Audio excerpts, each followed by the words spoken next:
संध्या की तपस्या, उसके द्वारा भगवान शिव की स्तुति तथा उससे संतुष्ट हुए शिव को उसे अविष्ट वर दे मेघा तिथि की यज्ञ में भेजना। ब्रह्मा जी कहते हैं, मेरे पुत्रों में श्रेष्ठ महाप्राज्ञ नारद, तपस्या के नियम का उपदेश से जब वशिष्ठ जी अपने घर चले गए, तब के उस विधान को समझकर संध्या मन ही मन बड़ी प्रसन्न हुई। फिर तो वह सानंद मन से तपस्विनी के योग वेश बनाकर ब्रह्मोल्लोहित सरोवर के तट पर तपस्या करने लगी। वशिष्ठ ने तपस्या के लिए जिस मंत्र का साधन बताया था, उसी से उत्तम भक्ति भाव के साथ वह भगवान शंकर की आराधना करने लगी। उसने भगवान शिव में अपने चित्त को लगा लिया और एकाग्र मन से बड़ी भारी तपस्या करने लगी। उस तपस्या में लगे हुए उसके 4 युग बीत गए। तब भगवान शिव उसकी तपस्या से संतुष्ट होकर बड़े प्रसन्न हुए तथा बाहर भीतर और आकाश में अपने स्वरूप का दर्शन कराकर जिस रूप का चिंतन करती थी, उसी रूप में उसके आंखों के सामने प्रकट हो गए। उसने मन से जिनका चिंतन किया था, उन्हीं प्रभु शंकर को अपने सामने खड़ा देखकर वह अत्यंत आनंद से निमग्न हो गई। भगवान का मुखारविंद बड़ा प्रसन्न दिखाई देता था। उसके स्वरूप से शांति बरस रही थी। वह सहसा भयभीत होकर सोचने लगी, मैं भगवान हर से क्या कहूँ, किस तरह उनकी स्तुति करूं। इसे चिंता में पड़कर उसने अपने दोनों नेत्र बंद कर लिए। नेत्र बंद कर लेने के पश्चात भगवान शिव ने उसके हृदय में प्रवेश करके उसे दिव्य ज्ञान दिया, दिव्य वाणी और दिव्य दृष्टि प्रदान की।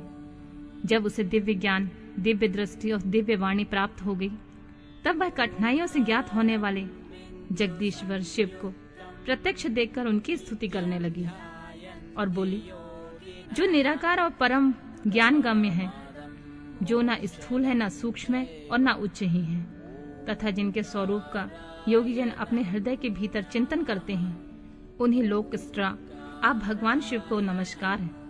जिन्हें सर्व कहते हैं, जो शांत स्वरूप, निर्मल, निर्विकार और ज्ञान गम्य है, जो अपने ही प्रकाश में स्थित और प्रकाशित होते हैं, जिनमें विकार का अत्यंत अभाव है, जो आकाश मार्ग की भांति निर्गुण निराकार बताए गए हैं, जिनका रूप अंधकारमय मार्ग से सर्वथा परे है, उन नित्य प्रसन्न आप भगवान शिव को मैं प्रणाम करती हूँ, जिनका एक रूप शुद्ध बिना माया के प्रकाशमान, सच्चिदानंदमय, सहज निर्विकार, नित्यानंदमय, सत्य, ऐश्वर्य से युक्त, प्रसन्न तथा लक्ष्मी जी को देने वाला है।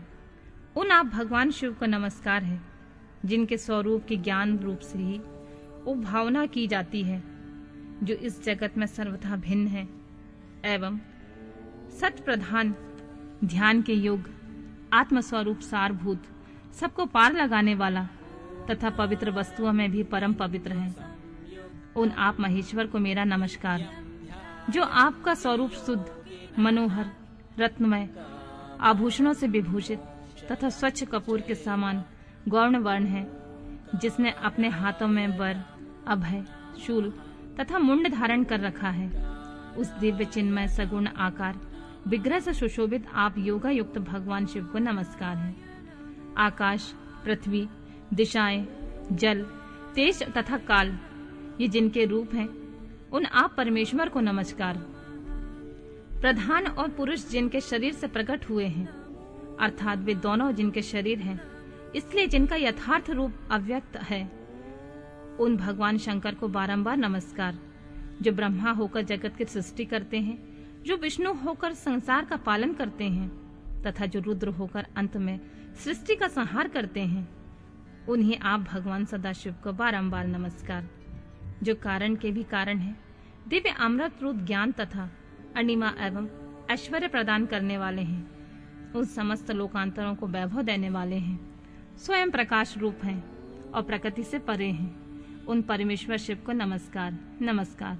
यह जगत जिनसे भिन्न नहीं कहा जाता, जिनके चरणों से पृथ्वी तथा अन्य अंगों से संपूर्ण दिशाएं, सूर्य, चंद्रमा, कामदेव एवं अन्य देवता प्रकट हुए हैं और जिनकी नाभि से अंतरिक्ष का आविर्भाव हुआ है, उन्हीं आप भगवान शंभु का मेरा नमस्कार है। प्रभु, आप ही सबके उत्कृष्ट परमात्मा हैं, आप ही नाना प्रकार की विद्याएं हैं, आप ही हर और आप ही सद्ब्रह्म पर ब्रह्म है। आप सदा से विचार में तत्पर रहते हैं, जिनका ना आदि है, ना मध्य है और ना अंत है, जिनसे सारा जगत उत्पन्न हुआ है तथा जो मन तथा वाणी का विषय नहीं है। उन महादेव जी की स्तुति मैं कैसे कर सकूंगी। ब्रह्मा आदि देवता और तपस्या के धनी मुनि भी जिनके रूपों का वर्णन नहीं कर सकते, उन्हीं परमेश्वर का वर्णन अथवा स्तवन मैं कैसे कर सकूंगी। प्रभु, आप निर्गुण हैं, मैं मूढ़ स्त्री आपके गुणों को कैसे जान सकती हूँ। आपका रूप तो ऐसा है जिसे इंद्र सहित संपूर्ण देवता और असुर भी नहीं जानते हैं। महेश्वर, आपको नमस्कार है। तपोमय, आपको प्रणाम है। देवेश्वर शंभु, मुझ पर प्रसन्न होइए, आपको मेरा बारंबार प्रणाम है। ब्रह्मा जी कहते हैं, नारद, संध्या का यह स्तुति पूर्ण वचन सुनकर उनके द्वारा भले भांति प्रशंसित हुए भक्त वत्सल भगवान परमेश्वर शंकर बहुत प्रसन्न हुए। उनका शरीर वकल एवं मृग चर्म से ढका हुआ था। मस्तक पर पवित्र जटाजूट शोभा पा रहे थे। उसी समय पाले के मारे हुए कमल के समान उनके कुम्हलाए हुए मुख को देखकर भगवान हर दया से द्रवित हो उनसे इस प्रकार बोले, भद्रे, मैं तुम्हारी इस उत्तम तपस्या से बहुत प्रसन्न हूँ। शुद्ध बुद्धि वाली देवी, तुम्हारे इस स्तवन से मैं मुझे बड़ा संतोष प्राप्त हुआ है। अतः इस समय तुम अपनी इच्छा के अनुसार कोई वर मांगो। जिस वर से तुम्हें प्रयोजन हो तथा तुम्हारे मन में हो, मैं उसे अवश्य पूर्ण करूंगा। तुम्हारा कल्याण हो, मैं तुम्हारे व्रत नियम से बहुत प्रसन्न हूँ। प्रसन्नचित महेश्वर का यह वचन सुनकर अत्यंत हर्ष से भरी हुई संध्या उन्हें बारंबार प्रणाम करके बोली, महेश्वर, यदि आप मुझे प्रसन्नता पूर्वक वर देना चाहते हैं तो मैं आपके वर के पाने की योग्य हूँ।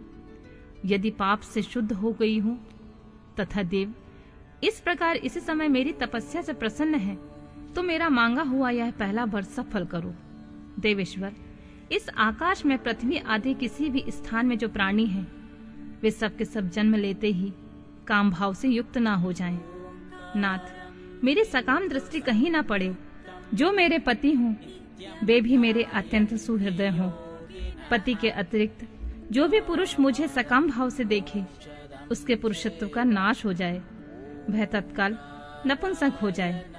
निष्पाप संध्या का यह वचन सुनकर प्रसन्न हुए भक्त वत्सल भगवान शंकर ने कहा, देवी संध्या सुनो। भद्रे, तुमने जो जो वर मांगा है वह तुम्हारी सब तपस्या से संतुष्ट होकर मैंने दिया है। प्राणियों के जीवन में मुख्यतः 4 अवस्थाएं होती हैं। पहली शैशवावस्था, दूसरी कौमारावस्था, तीसरी यौवनावस्था और चौथी वृद्धावस्था। तीसरी अवस्था प्राप्त होने पर देहधारी जीव काम भाव से युक्त होंगे। कहीं कहीं दूसरी अवस्था के अंतिम भाग में ही प्राणी सकाम हो जाएंगे। तुम्हारी तपस्या के प्रभाव से मैंने जगत में सकाम भाव से उदय की यह मर्यादा स्थापित कर दी है, जिससे देहधारी जीव जन्म लेते ही काम सक्त न हो जाएं। तुम भी इस लोक में वैसे दिव्य सती भाव को प्राप्त करो जैसे तीनों लोकों में किसी दूसरी स्त्री के लिए संभव नहीं होगा। पाणी ग्रहण करने वाले पति के सिवा जो कोई पुरुष सकाम भाव होकर तुम्हारी ओर देखेगा, वह तत्काल नपुंसक होकर दुर्बलता को प्राप्त हो जाएगा। तुम्हारे पति महान तपस्विनी एवं दिव्य रूप से संपन्न एक महाभाग महर्षि होंगे, जो तुम्हारे साथ 7 कल्पों तक जीवित रहेंगे। तुमने मुझसे जो जो वर मांगे थे, मैंने सब कुछ पूर्ण कर दिए हैं। अब मैं तुमसे दूसरी बात कहूंगा, जो पूर्व जन्म से संबंध रखती है। तुमने पहले से ही यह प्रतिज्ञा कर रखी है कि मैं अग्नि में अपने शरीर को त्याग दूंगी। उसकी प्रतिज्ञा को सफल करने के लिए मैं तुम्हें एक उपाय बताता हूँ, उसे निसंदेह करो। मुनिवर, मेघातिथि का एक यज्ञ चल रहा है जो 12 वर्षों तक चालू रहेगा। उसमें अग्नि पूर्णतः प्रज्वलित है। तुम बिना विलंब किए उस अग्नि में अपने शरीर का उत्सर्ग कर दो। इसी पर्वत की उपत्यकाल में चंद्रभागा नदी के तट पर तापसा आश्रम में से मुनिवर मेघातिथि यज्ञ का अनुष्ठान करते हैं। तुम स्वच्छंदता पूर्वक वहां जाओ। मुनि तुम्हें वहां नहीं देख सकेंगे। मेरी कृपा से तुम मुनि की अग्नि में प्रकट हुई पुत्री हो जाओगी। तुम्हारे मन में जिस किसी स्वामी को प्राप्त करने की इच्छा हो, उसे हृदय में धारण करके उसी का चिंतन करते हुए तुम अपने शरीर को उस यज्ञ की अग्नि में होम दो। संध्या, जब तुम इस पर्वत पर 4 युगों तक के लिए कठोर तपस्या कर रही थी, उन्हीं दिनों इस चतुर्युगी के सतयुग बीत जाने पर त्रेता के प्रथम भाग में प्रजापति दक्ष की बहुत सी कन्याएं हुई। उन्होंने अपनी इन सुशीला कन्याओं का यथायोग वरों के साथ विवाह कर दिया। उसमें से 27 कन्याओं का विवाह उन्होंने चंद्रमा के साथ किया। चंद्रमा अन्य सब पत्नियों को छोड़कर केवल रोहिणी से प्रेम करने लगी। इसी कारण क्रोध से भरे हुए दक्ष ने जब चंद्रमा को शाप दे दिया, समस्त देवता तुम्हारे पास आए, परंतु संध्या, तुम्हारा मन तो मुझ में लगा हुआ था, अतः तुमने ब्रह्मा जी के साथ आए हुए उन देवताओं पर दृष्टिपात नहीं किया। तब ब्रह्मा जी ने आकाश की ओर देखकर और पुनः चंद्रमा को स्वरूप प्राप्त करें यह उद्देश्य मन में रखकर उन्हें शाप से छुड़ाने के लिए एक नदी की सृष्टि की, जो चंद्रभागा नदी के नाम से विख्यात हुई। चंद्रभागा के प्रादुर्भाव काल में ही महर्षि मेघातिथि यहाँ उपस्थित हुए थे। तपस्या के द्वारा उनकी समानता करने वाला कोई दूसरा नहीं हुआ, ना है न होगा। उन महर्षि ने महान विधि विधान के साथ दीर्घ काल तक चलने वाले नामक यज्ञ का आरंभ किया।